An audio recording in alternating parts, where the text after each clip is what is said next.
నమస్తే అండి. నేను వాణి. నా ఛానల్ ఫస్ట్ టైం చూస్తుంటే ప్లీజ్ లైక్ చేసి, షేర్ చేయండి, సబ్స్క్రైబ్ చేసుకోండి. ఈరోజు మనం కొత్తపల్లి ఉదయబాబు గారు రచించిన ఒక మంచి కథను విందాం. తల్లి లేని బిడ్డ అని కొడుకంటే ప్రాణం అతనికి. భార్య చివరి కోరికగా కొడుకుని పెద్ద ఆఫీసర్ని చేయమని అడిగి చనిపోయింది. కూలి పనులు చేసి ఆ డబ్బుతో కొడుకుని చదివిస్తున్నాడు. ఆ పిల్లాడు ఒకరోజు కాన్వెంట్ ముందు నుంచి వెళ్తూ ఒక గొప్పింటి బిడ్డకు తల్లి అన్నం తినిపించే దృశ్యం చూసి దాన్ని బొమ్మ గీశాడు.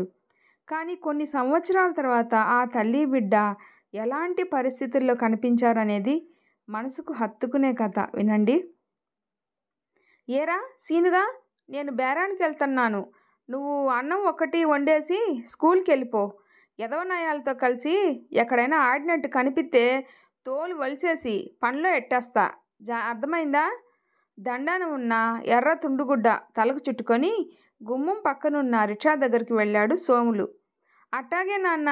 తండ్రి గంజి తాగిన సీవండి బేసిన్ను శుభ్రంగా కడిగి పాత గుడ్డతో తుడిచి చెక్క అలమారలో బోలించాడు సీను.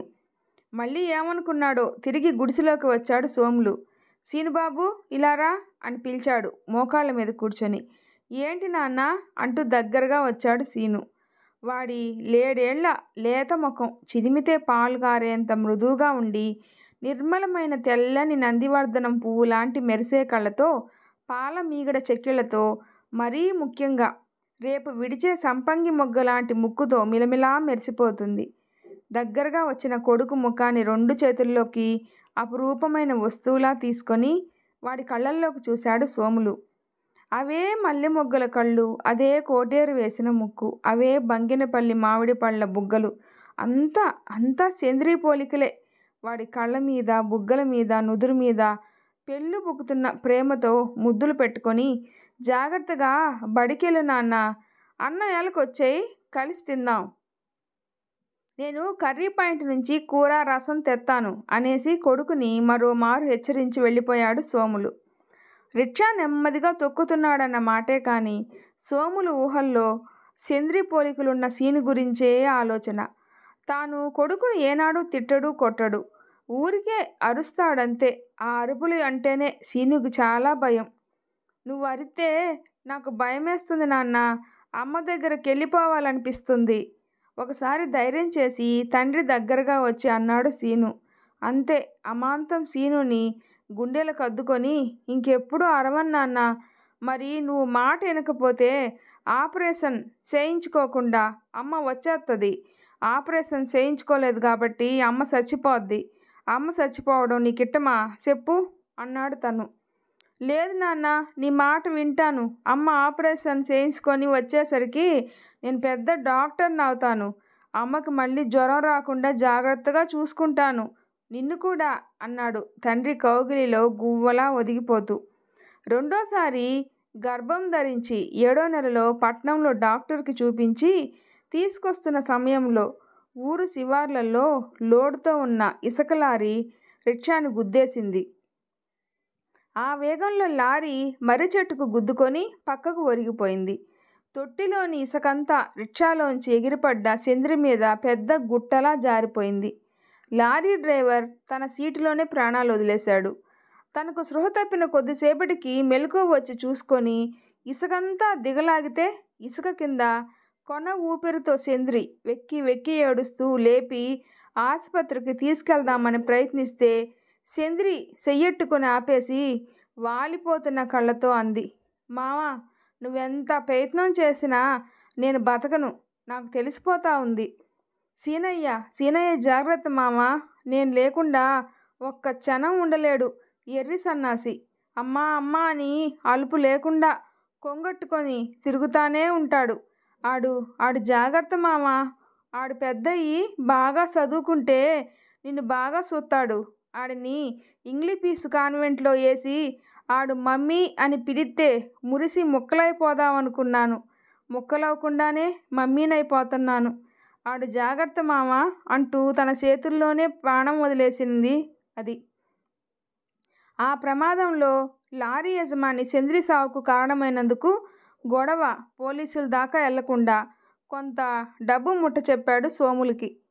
ఆ డబ్బును పోర్టాఫీసులో సీను పేర దాచాడు తాను. ఆ డబ్బుతో సీనుని పెద్ద చదువు చదివించాలా అనుకున్నాడు సోములు. 3 రోజుల తర్వాత చంద్రి అన్ని కార్యక్రమాలు పూర్తి చేసుకొని ఇంటికి చేరిన తనను పక్కింటి నుంచి వచ్చిన సీను అడిగాడు. అమ్మేది నాన్న? అమ్మకు ఆపరేషన్ చేయాలంట నాన్న, పట్నంలో ఆసుపత్రిలో ఉండిపోయింది. నువ్వేడవకుండా నాన్న మాట విని బాగా చదువుకుంటే అమ్మ ఆపరేషన్ చేయించుకొని వస్తాదంట, లేకుంటే రాదంట.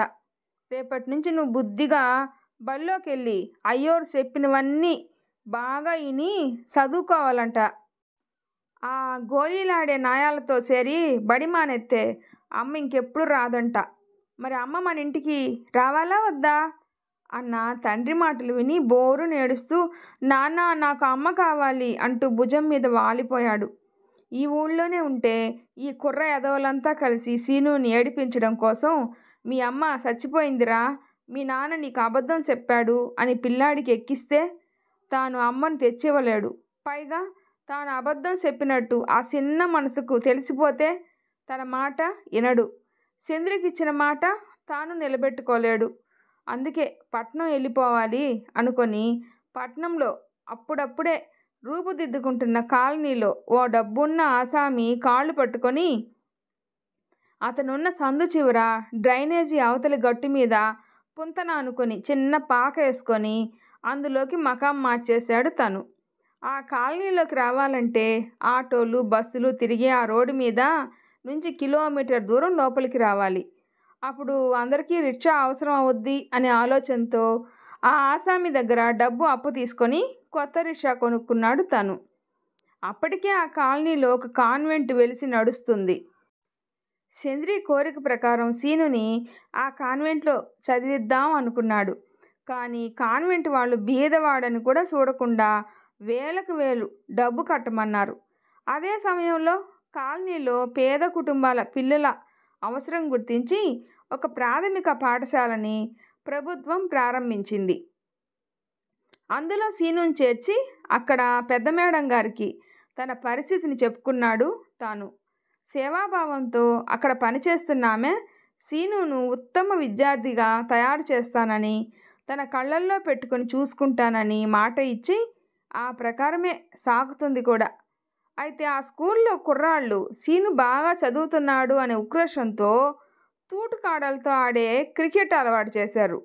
అది గమనించిన మేడం సీనుని బాగా మందలించి ఆ విషయం సోములు చెవిన వేసింది. అందుకే ప్రతిరోజు తాను వాళ్లతో ఆడొద్దు అని హెచ్చరించి మరీ వెళ్తాడు. తల్లి పోలికలు వచ్చినోళ్ళు గొప్పోరవుతారని సోములు విశ్వాసం. అందుకే సీనుని అపురూపంగా చూసుకుంటున్నాడు సోములు. సీను ఇప్పుడు 2వ తరగతి చదువుతున్నాడు.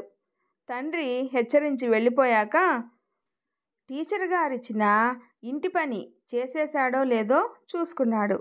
పుస్తకాలన్నీ స్కూల్ బ్యాగ్లో సర్దుకొని ఇంటి తడికకు తాళం పెట్టి తాళం చెవి మొలతాడుకు వేలాడగట్టి స్కూల్ వైపు నడవసాగాడు. వాడు వెళ్ళే రోడ్లో కుడి పక్కన ప్రాంగణంలోనే ఆ కాన్వెంట్. రిక్షాలలో దిగిన పిల్లలు తమ క్యారేజీలు ఉన్న బుట్టలు ఆయమ్మలకిచ్చి తమ క్లాస్ వైపు వెళ్తున్నారు. సీను హఠాత్తుగా ఒక రిక్షా ముందు ఆగిపోయాడు. ఆ రిక్షాలోనే కూర్చోబెట్టి యూనిఫామ్లో ఉన్న తన వయసు పిల్లాడికి చేతిలోని టిఫిన్ బాక్స్లోని ఇడ్లీ తినిపిస్తూ ఉంది ఒక ఆమె. ఆ పిల్లాడి తల్లి కాబోలు. వాడు నేను తినను, నాకు సాయంత్రం ఐస్ క్రీమ్ కొంటానంటేనే తింటా అంటూ మారం చేస్తున్నాడు. రిక్షావాడు విసుక్కుంటున్నాడు. అమ్మా, రోజు ఇలాగే అయితే బజారులో నా బేరాలు ఏం కావాలి? నా పెళ్ళాం బిడ్డలు ఏం తినాలి? అలారం పెట్టి కొద్దిగా ముందుగా లేపుకొని పిల్లల్ని తయారు చేసుకోవచ్చుగా అన్నాడు. అనవసరంగా వాక్కు. మా వీధిలో వాళ్ళంతా నెలకి 1200 ఇస్తుంటే నేను 1500 ఇస్తున్నాను. ఎందుకు అనుకుంటున్నావు? నువ్వు అడిగిన దానికి బేరమాడకుండా ఒప్పుకున్నందుకు నన్ను 10 మందిలో ఇంత మాట అంటావా? ఇంటికి రా, మా వాడితో చెప్పి నీ గుడిసెకి ఇంకో 1000 రూపాయలు పన్ను వేయించకపోతే చూడు అందామె చేతిలో ఇడ్లీ ముక్క ఉండగానే. ఇదే అదను కదా అని ఆ పిల్లాడు రిక్షా దూకి గేట్లోంచి తన తరగతి గది వైపు పారిపోయాడు. ఆరి ఎదవా, నన్నే మోసం చేస్తావా అనుకొని ఆమె ఇడ్లీ బాక్సు స్కూటీ డిక్కీలో పెట్టుకొని ఇంటికి రా, నీ పని చెప్తా అని రిక్షా అతన్ని మరోసారి బెదిరించి స్కూటీ స్టార్ట్ చేసుకొని వెళ్ళిపోయింది. హాయిగా పిల్లల్ని సరైన టయానికి లేపుకొని ఇంట్లోనే అన్నీ తినిపించి బంగారం లాంటి ప్రభుత్వ పాఠశాలలో పిల్లల్ని చదివించుకోక ఈ డబ్బున్న వాళ్లకు ఇదేం కర్మో. రోడ్డు మీద అందరూ చూస్తుండగా అలా పిల్లాళ్ళకి టిఫినీలు పెడితే అదేమన్నా వంట పడుతుందా పాడా? సరే కానీ ఆ అమ్మగారు నిన్నట్టా బెదిరిస్తున్నారు ఎవర్రా ఆమె అడిగాడు ఇంకో రిక్షావాడు. బిల్లు కలెక్టర్ గారి భార్యరా, ఇప్పుడు వెళ్ళి ఆయన కాళ్ళు ఎట్టుకోవాలి, లేదంటే ఇంటి పన్ను ఇంకో 2 ఏళ్ళు పెంచినా పెంచేస్తాడు. ఈ అమ్మ వెళ్ళి ఏం చెప్పుద్దో ఏంటో. హారి దేవుడా, పొద్దున్నే అనవసరంగా ఆయమ్మ నోట్లో నోరెట్టాను, నా బతుకు సెడా. తనని తాను తిట్టుకొని ఆ రిక్షావాడు ఆవిడ స్కూటీ పరిగెత్తించిన వైపు తొక్కుకుంటూ వెళ్ళిపోయాడు. ఆ దృశ్యం చెదిరిపోవడంతో సీను స్కూల్కి వెళ్ళిపోయాడు. మధ్యాహ్నం భోజనానికి ఇంటికి తిరిగి వస్తుంటే సరిగ్గా స్కూల్ గేట్ దగ్గర ఆగిపోయాడు సీను. ఉదయం కొడుక్కి ఇడ్లీ తినిపించిన ఆవిడే గేటు దగ్గర నిలబడి గేటుకు లోపల వైపున ఉన్న కొడుక్కి అన్నం తినిపిస్తుంది. అలాగా తినిపిస్తున్న కొంతమంది తల్లుల్ని చూడగానే వాడికి తల్లి గుర్తొచ్చింది. ఒక్క క్షణం వాడి కళ్ళల్లో గిర్రున నీళ్లు తిరిగాయి. అవి జారిపోవడం కూడా వాడికి తెలియలేదు. తన ఇంట్లో అమ్మ సీవండి బొచ్చిలో తన కోసం పెరుగన్నం కలిపి ఉల్లిపాయ నంజుతూ అన్నం పెట్టిన సందర్భం వాడికి గుర్తొచ్చింది. ఈ డబ్బున్నోళ్ళ ఇళ్లల్లో అన్నం తినడానికి పెద్ద పెద్ద బల్లలుంటాయంట. వాటి మీద పిల్లలు కూసుని మారం చేస్తుంటే అమ్మలు బతిమాలి వాళ్ళకి ఇష్టమైన అన్నం కూరి కూరి తినిపిస్తారంట. 1-2 ఇళ్లల్లో పాచి పనులకు వెళ్ళినప్పుడు తన తల్లి చెప్పిన మాటలు గుర్తుకొచ్చాయి వాడికి. సరిగ్గా అప్పుడే వాడి కన్నీళ్లను ఒక చెయ్యి తుడిచింది. సీనుగాడు తలెత్తి చూశాడు. ఎదురుగా తండ్రి. కొడుక్కి సేంద్రి జ్ఞాపకం వచ్చిందని సోములకు అర్థమైంది. అడిగితే వాడిని ఓదార్చడం కష్టమని ఊరుకున్నాడు. నాన్న, వచ్చేసావా? నీకోసమే ఇంటికొస్తున్నా, పదేళ్దాం అన్నాడు సీను. ఎందుకో ఆ దృశ్యం వాడి మనసు పొరల్లో బాగా ముద్రించుకుపోయింది. స్కూలు వదిలాక ఆటలకు వెళ్ళడం మాని ఇంటికి వచ్చాక వాడి ఊహల్లో మెరిసిన బొమ్మల్ని వేయడం అలవాటుగా చేసుకున్నాడు. ముందు ముందు కాకి, పిల్లి లాంటి జంతువుల బొమ్మలు వేసినా క్రమేపీ పిల్లల కోసం ఆహారం తేవటానికి ఆకాశంలో వెళ్ళిన తల్లిపక్షి, తల్లి తమకు ఎప్పుడు ఆహారం తెచ్చి పెడుతుందా అని ఎర్రని నోళ్లతో గూటిలో ఎదురు చూసే పక్షి పిల్లలు, ఆవు, దూడ, కథలో లేగదూడకు పాలిచ్చి తాను పులికి ఆహారం అవడానికి వెళ్తున్న తల్లి ఆవు, ఇలాంటి దృశ్యాలు వాడి చేతుల్లో అల్లవోకగా అపురూపమైన బొమ్మలుగా మలగడం చూసి టీచర్ వాటిని సోములు అనుమతితో మండల స్థాయి, జిల్లా స్థాయి చిత్రలేఖన పోటీలకు పంపించింది. వాటిల్లో ఇదేమి కర్మం అన్న టైటిల్తో వేసిన చిత్రానికి జిల్లా స్థాయి చిత్రలేఖన పోటీలలో మొదటి బహుమతి వచ్చింది. అది ఒక ధనవంతురాలైన తల్లి కాన్వెంట్ గేట్లో నుంచి తన బిడ్డకు అన్నం తినిపిస్తున్న దృశ్యం. కాలగమనంలో సంవత్సరాలు క్షణాల్లా గడిచిపోయాయి. ఆ రోజు రాష్ట్రంలోని ప్రముఖ దినపత్రికలలో సంచలన వార్త. సోషల్ మీడియాలో అత్యున్నత స్థానంలో ఉన్న ఫేస్బుక్ నందు ఎన్నో ఫేక్ ఐడీలతో అమ్మాయిలతో పరిచయాలు పెంచుకొని వారిని ప్రేమ పేరుతో మోసం చేసి వారి నుండి కొన్ని లక్షల రూపాయలను దోచుకొని అమెరికా పారిపోబోతున్న ఒక హైదరాబాద్ యువకుడిని బెంగుళూరు విమానాశ్రయంలో పోలీసులు అరెస్టు చేశారు. ఈ ఆపరేషన్ ఛేదించడానికి ప్రభుత్వం చేత నియమింపబడి ఈ కార్యక్రమంలో అత్యంత చురుకుగా పాల్గొని తన చాకచక్యంతో నేరస్తుడిని పట్టుకున్న పోలీస్ అధికారి శ్రీనివాసరావు గారికి రాష్ట్ర ప్రభుత్వం గణతంత్ర దినోత్సవం నాడు ఉత్తమ సేవా పురస్కారం అందజేస్తుందని ఒక అధికారిక ప్రకటనలో తెలియజేసింది. కొడుకు ఫోటో ప్రచురించిన అన్ని దినపత్రికలని కొని అక్షరం అక్షరం కూడబలుక్కొని చదువుతున్న తండ్రిని చూసి, ఏమిటి నాన్న, చదవడం పూర్తిగా వచ్చేసిందా? అన్ని పేపర్లు కొనేసి చదువుతున్నావు అని అడిగాడు. అప్పుడే డ్యూటీ నుంచి ఇంటికి వచ్చిన శ్రీనివాసరావు అనే సీనుగాడు తన తండ్రి సోముల్ని చేతిలోని దినపత్రికలన్నీ కొడుకు తల మీదుగా సీలింగుకి తగిలేలా విసిరేసి అవన్నీ అక్షతలుగా కిందకి జారిపోతుంటే కొడుకును గాఢంగా కౌగిలించుకున్నాడు. నాన్న, మీ అమ్మ చనిపోయిందన్న నిజాన్ని దాచిపెట్టి నిన్ను కాన్వెంట్లో చదివించే స్తోమత లేక కేవలం ప్రభుత్వ వీధిబడిలో చదివించిన నన్ను క్షమించు నాన్న. నిన్ను అలాంటి చోట చదివించి ఉంటే నీ జీవితం ఇంకా బాగుండేదేమో.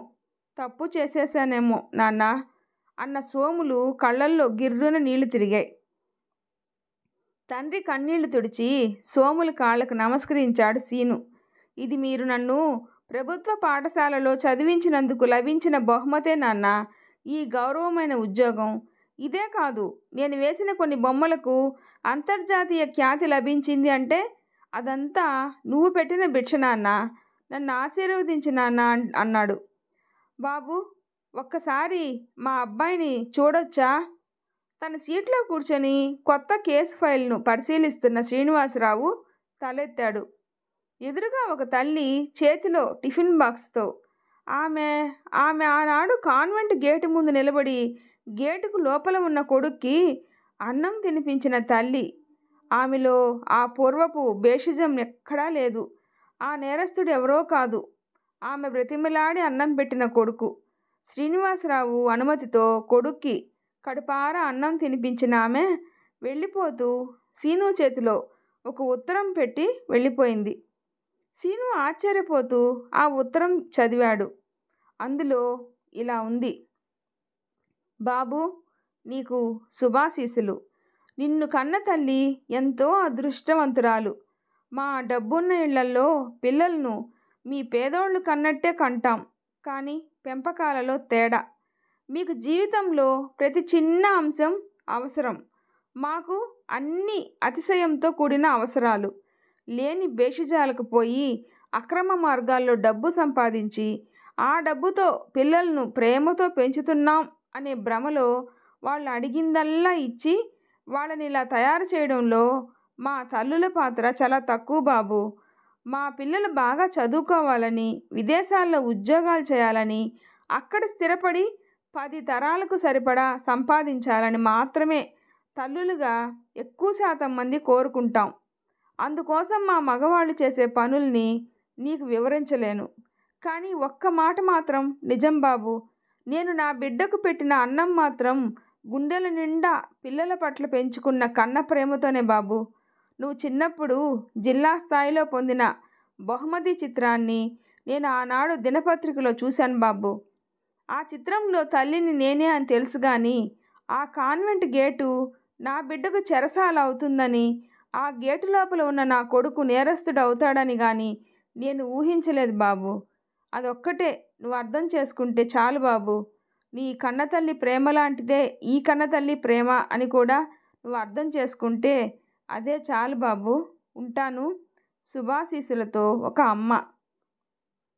ఆ ఉత్తరం 1కి 10 సార్లు చదివిన శ్రీను అంతరంగంలో సేంద్రియ రూపంతో పాటు శ్రీరాముడు అన్న వాక్యం అప్రయత్నంగా అతని నోటి నుంచి బయటకు వచ్చింది. దానిని ఉచ్చరిస్తూ అతను తాదాత్మ్యంతో కళ్ళు మూసుకున్నాడు. జననీ జన్మభూమిచ్చ స్వర్గాదపి గరీయసి. ఈ వీడియో నచ్చితే ప్లీజ్ లైక్ చేసి షేర్ చేయండి, సబ్స్క్రైబ్ చేసుకోండి. స్టోరీ ఎలా ఉందో తప్పకుండా కామెంట్ చేయండి. ప్లీజ్ సపోర్ట్ చేయండి. Thanks for listening.